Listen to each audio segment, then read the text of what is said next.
ម៉ែគឺថាលើហ្នឹងគឺយើងដាក់បាន50000ត្បូងពិតប្រកបមែនអ្នកនរគ្នាឲ្យមើលបានអញ្ចឹងណាចឹងយើងធ្វើការចូលមកចាប់ lucky ឬក៏ event តម្លាក់មកអញ្ចឹងគឺថាពេជ្រហ្នឹងគឺយើងអាចធ្វើបានពិតប្រកបអ្នកនរគ្នាចឹងបើគ្នាយើងណាដែលគាត់ចង់ចេះធ្វើរបៀបនៃការយក50000ត្បូងដោយ free 5000នៃអ្នកគ្នាមិញដូចជា5000ច្រឡំ50000ហ្នឹងហើយចឹងគឺយើងយកបានដោយ free ហ្នឹងហើយសម្រាប់គ្នាយើងដែលគាត់ចង់ចេះកុំភ្លេចមើលដល់ចប់ហើយធ្វើតាមលក្ខខណ្ឌដែលខ្ញុំប្រាប់នៅក្នុងវីដេអូមួយនេះបងប្អូនទៅបាទអ្នកនរគ្នាចឹងយើងឲ្យខាត់ពេលវេលាយូរយើងមើលលក្ខខណ្ឌរបៀបធ្វើកំពុងតែមើលវីដេអូខ្ញុំចឹងអ្នកនរគ្នាធ្វើការចុច like វីដេអូរបស់ខ្ញុំបន្តមកអ្នកនរគ្នាចុចពាក្យថាជាវហើយបើកពាក្យថាសញ្ញាកណ្ដឹងអូខេបន្តមកយើងធ្វើការចូលទៅវីដេអូរបៀបនៃការធ្វើតែម្ដងខ្ញុំមិនឲ្យខាត់ពេលវេលាអ្នកនរគ្នាយូរទេខ្ញុំកាត់វីដេអូធ្វើយកមករៀនអ្នកនរគ្នាយកតែម្ដងអូខេដំបូងអ្នកនរគ្នាចូលមកនេះមកអ្នកនរគ្នាចូលមកច្រមបន្តមកអ្នកនរគ្នាវាយអក្សរឲ្យដូចខ្ញុំមកហ្នឹងហើយបន្តបីអ្នកនរគ្នាវាយបែបហ្នឹងហើយអ្នកនរគ្នាចុច search ទៅអ្នកនរគ្នាបាទចុច search មកបន្តមកអ្នកនរគ្នាធ្វើតាមគ្រូដែលខ្ញុំគូប្រាប់អ្នកនរគ្នាមួយទៅហើយដូចខ្ញុំបញ្ជាក់អញ្ចឹងអ្នកនរគ្នាចុច subscribe ឬចុច like ផងមិនធ្វើបានអ្នកនរគ្នា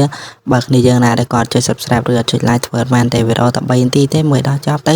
វីដេអូនេះក៏ខ្ញុំអត់មានបានប្រយោជន៍អីដែរខ្ញុំត្រង់តែមកប្រាប់បង្រៀនអ្នកនរគ្នាដើម្បីយកទៅបងបានតែ free ដូចខ្ញុំដែរអញ្ចឹងណាចឹងអ្នកនរគ្នាបញ្ញាប់ធ្វើទាំងអស់គ្នាទៅបន្តមកអ្នកនរគ្នាចូលមកក្នុង app ដែលខ្ញុំគូប្រាប់អ្នកនរគ្នាហើយអ្នកនរគ្នាធ្វើការចូលមកដល់កន្លែងត្រង់ត្រយបែបហ្នឹងបន្តមកអ្នកនរគ្នាធ្វើការឃើញកូដដែលអ្នកនរគ្នាកូដវាមានដូចជា10កូដជាងអញ្ចឹងអ្នកនរគ្នារាប់មើលដូចជា1 2 3 4 5មកហើយបន្តមកអ្នកនរគ្នា copy អាក្រោមគេអាទី5ហ្នឹងអូខេបន្តពីអ្នកនរគ្នា copy ហើយអ្នកនរគ្នាធ្វើការអូសមកខាងលើវិញអ្នកនរគ្នានឹងឃើញ Free Fire Resend Code នេះ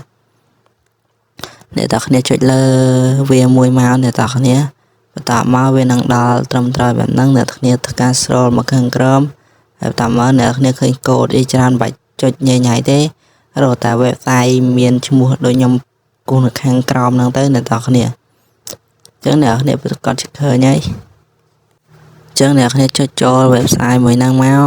បន្តមកអ្នកនរគ្នានឹងដល់ត្រឹមត្រូវបែបហ្នឹងកន្លែងនេះគឺគេឲ្យយើងដាក់ email ឬ account Facebook ដែលភ្ជាប់នឹង Free Fire របស់យើងគឺយើងដាក់ចូលមកអ្នកនរគ្នាអញ្ចឹងខ្ញុំធ្វើការដាក់ account របស់ខ្ញុំដែលភ្ជាប់នឹង email ឥឡូវខ្ញុំដាក់រួចហើយនេះគឺជា account Free Fire របស់ខ្ញុំឈ្មោះ account Free Fire របស់ខ្ញុំនៅក្នុងហ្នឹងអ្នកគ្នាអាចមើលបានហើយយើងយក code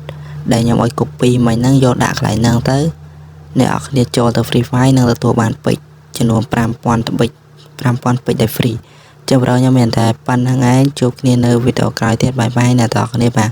អរគុណច្រើនសម្រាប់មើលវីដេអូមួយនេះពីដើមរហូតដល់ចប់បាយបាយ